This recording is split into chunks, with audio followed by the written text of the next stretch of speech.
ಸರಳ ಪ್ರೇಮ ಕಥೆ. First of all ನನಗೆ ವಿನು ಬಹಳ ಚೆನ್ನಾಗಿ ಕಾಣಿಸ್ತಾ ಅಂತ ಅನ್ನಿಸ್ಬಿಟ್ಟಿದೆ. ವಿನು ಕ್ಯಾರೆಕ್ಟರ್ನ ಬಿಟ್ಟು ಒಂದು ಕಿಂಚಿತ್ತು ಅಳ್ಳಾಡದೆ ಒಂದು ಕ್ಯಾರೆಕ್ಟರ್ಗೆ ಬಹಳ ತೂಕದಿಂದ ಅವನ ಕೆಲಸನ ಅವರ ಒಂದು ಜವಾಬ್ದಾರಿನ ನಿಭಾಯಿಸಿದ್ದಾರೆ ಅನ್ನೋ ಒಂದು ಬಹಳ ಒಂದು ಪಾಸಿಟಿವ್ ನಂಬಿಕೆ ಇದೆ Vinu, which I am very proud. ನಮಗೆ ಕ್ಯಾರೆಕ್ಟರ್ ಡ್ರಿವನ್ ರೋಲ್ಸ್ ಮಾಡೋಕ್ಕೆ ಬಹಳ ಕಷ್ಟ.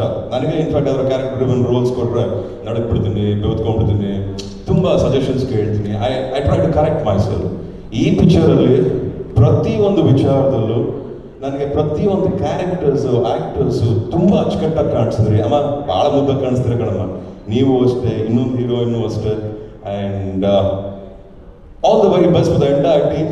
ಈ ಪ್ರೇಮಿಗಳ ವಾರ ಫೆಬ್ರವರಿ 14th ಇದು ನಮ್ಮ ವ್ಯಾಲೆಂಟೈನ್ಸ್ ಡೇ. ಸೊ ಪ್ರೇಮಿಗಳ ವಾರ ಅಂತಿದ್ದಂಗೆ 8ನೇ ತಾರೀಕು ಪ್ರೀಮಿಯರ್ ಶೋ ಇದೆ, 9th ರಿಲೀಸ್. ಅಂದರೆ ಯಾರು ಪ್ರೀತಿಸಿದಿರೋ, ಯಾರು ಲವ್ ಮಾಡಿದಿರೋ, ಯಾರು ಲವ್ ಮಾಡಿ ಮತ್ತೆ ಎಲ್ಲ ಮದುವೆ ಆಗಿದಿರೋ, ಈ ಪ್ರೊಡ್ಯೂಸರ್ ಥರ ಇವ್ರು ಹೇಳಿದ ಕಥೆ ಥರ ಎಲ್ಲ ಪ್ರೇಮಿಗಳು ಈ ಪಿಕ್ಚರ್ನ ನೋಡಿ ಹರಿಸಿ ನಮ್ಮ ಹುಡುಗ ವಿನು ಆಗಲಿ ಎಂಟೈರ್ ಟೀಮ್ಗೆ ಒಳ್ಳೇದಾಗಲಿ ಅಂತ ಈ ಮೂಲಕ ನಾನು ಕೇಳ್ಕೊತಾ ಇದ್ದೀನಿ.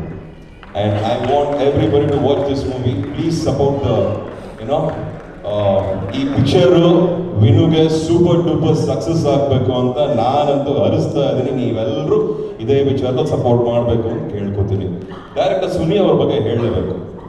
ಕರೆಕ್ಟ್, ಸುನಿ ಅವ್ರಿಗೆ ನನಗೆ ಲೈಕ್ ಹಿಸ್ ಮೇಕಿಂಗ್ ಸ್ಟೈಲ್. ಅವ್ರು ಚೆನ್ನಾಗಿ ಪ್ರಿಪೇರ್ ಆಗ್ತಾರೆ. ಒಬ್ಬ ಆ್ಯಕ್ಟರ್ ಆಗಲಿ, ಹೀರೋನ ಪ್ರೀತಿಸ್ತಾರೆ. ಹೀರೋನ ಪ್ರೀತಿಸಿದಾಗ ಸಿನಿಮಾ ತುಂಬ ಚೆನ್ನಾಗಿ ಮೂಡ್ ಬರುತ್ತೆ. ಆಮೇಲೆ ಅದು ಕಾಣಿಸುತ್ತೆ ವಿನು ಆಮೇಲೆ ಸುನಿ ಅವ್ರಿಗಿರೋ ಒಂದು ಬಾಂಡೇಜು, ಆಮೇಲೆ ಅವ್ರಿಗೂ ಆ್ಯಕ್ಟರ್ಸ್ಗಿರುವಂಥ ಬಾಂಡೇಜು. ಈ ಥರ ಕಥೆಗಳಲ್ಲಿ ನಾನು ತುಂಬ ಟ್ರೈ ಮಾಡ್ತೀನಿ. ಬರೋ ನಿರ್ಮಾಪಕರ ಹತ್ರ, ಬರೋ ನಿರ್ದೇಶಕರ ಹತ್ರ ನಾನು ತುಂಬ ಕೇಳ್ಕೊತೀನಿ, ನನಗೊಂದು ರಾಂಗ್ ಕಾಮ್ ಕೊಡಿ, ನಾನು ರೊಮ್ಯಾನ್ಸ್ ಮಾಡಬೇಕು, ನಾನು ಹಂಗೆ ಮಾಡ್ಬೇಕು, ಹಿಂಗೆ ಮಾಡ್ಬೇಕು ಅಂತ. ನೋಡ ಮತ್ತೆ ಇಲ್ಲೇ ಹಿಂಗೆ ನೋಡ್ತಾ ಇದೆ, ಕೋಪದಲ್ಲಿ ನೋಡ್ತಾ ಇದೆ. So they don't like me doing right no ಅನ್ಸುತ್ತೆ, ಬಿಕಾಸ್ ನನಗೂ ಮದುವೆ 2 ಮಕ್ಕಳು ಆಗಿದೆ. But this is the age. Vinu, you enjoy. Dhiren, you enjoy. ಎಲ್ಲ ಚೆನ್ನಾಗಿ ಒಳ್ಳೊಳ್ಳೆ ಫಿಲ್ಮ್ ಮಾಡಿ ಸರ್, ನೀವಂತೂ ಎಂಜಾಯ್ ಮಾಡ್ತೀರಾ ಇವತ್ತು ಅಂತ ನನಗೂ ಎಲ್ಲೋ ಅನ್ನಿಸ್ತಾ ಇದೆ. ಬಟ್ ನೀವೇನೋ ಹೇಳ್ಬಾರ್ದು ಹೇಳ್ಬಿಟ್ಟಿದ್ದೀರಾ ಸರ್. ಯಾಕೆ ಸರ್ ಹಂಗೆ ಮಾಡ್ಕೊಳ್ಳೋದು? ನಾನು ದೂರ್ತಾ ಇದ್ದೀನಿ ಸರ್. ಆ್ಯಕ್ಚುಲಿ ಅವಾಗ ಮದುವೆಗೂ ಮುಂಚೆ ಅವಳದೇ ಮದುವೆ ಆಗ್ತಿ ಅಂತ ಪ್ರೀತಿಸಿದೆ, ಬಟ್ ಆಗಲಿಲ್ಲ. ಅದೆಲ್ಲ ಅವಾಗ ಅದಾಗ, ಬಟ್ ಮದುವೆ ಆದಮೇಲೆ ನಾನು ಹೆಂಡತಿನೇ ಪ್ರೀತಿಸ್ತಾ ಇದ್ದೀನಿ ಸರ್. ಸರ್ ಒಳ್ಳೆದಾಗಲಿ ಸರ್. ಸೊ ಇದೇ ನಡೆಯೋದು. ಐ ಥಿಂಕ್ ಯಾರು ಲವ್ ಮಾಡಿದೆ ಅಂತೂ ಇಲ್ಲ ಜೀವನದಲ್ಲಿ. ಲವ್ ಮಾಡಿದಾಗ ಈ ಥರ ತುಂಟಾಟಿಕೆ, ಮುಗ್ಧತೆ ಅನ್ನೋದು ಇರುತ್ತೆ ಎಲ್ಲರಲ್ಲೂ ಒಂದು ಮುಗ್ಧತೆ ಇದೆ. ಅದೇ ಥರ ಈ ಸಿನಿಮಾಲ್ ಒಂದು ಮುಗ್ಧತೆ ಇದೆ. ಆ ವಿನು ಸ್ಕೂಟ್ರಲ್ಲಿ ಬರ್ತಾ ಇರೋದನ್ನ ಫೋಟೋ ನೋಡಿದ್ರೆ ನಮ್ಮ ದೊಡ್ಡ ಮಾಮ ಯಾವುದೋ ಒಂದು ಪಿಕ್ಚರ್ಲಿ ಒಂದು ಸ್ಕೂಟ್ರಲ್ಲಿ ಬರ್ತಾರೆ, ಆ ಹೆಲ್ಮೆಟಲ್ಲಿ ಹಾಕೊಂಡು ಬರ್ತಾ ಇರೋದು ನನಗೆ ಜ್ಞಾಪಕಕ್ಕೆ ಬಂತು. ಸೊ ಅದು ನಮ್ಮ ವಿನು ಆ ಮೂಲಕ ನನಗೆ ಕಾಣಿಸ್ಕೊಂಡ. ಸೊ ಒಳ್ಳೇದಾಗಲಿ ವಿನುಗೆ, ಎಂಟೈರ್ ಟೈಮ್ ಒಳ್ಳೇದಾಗಲಿ.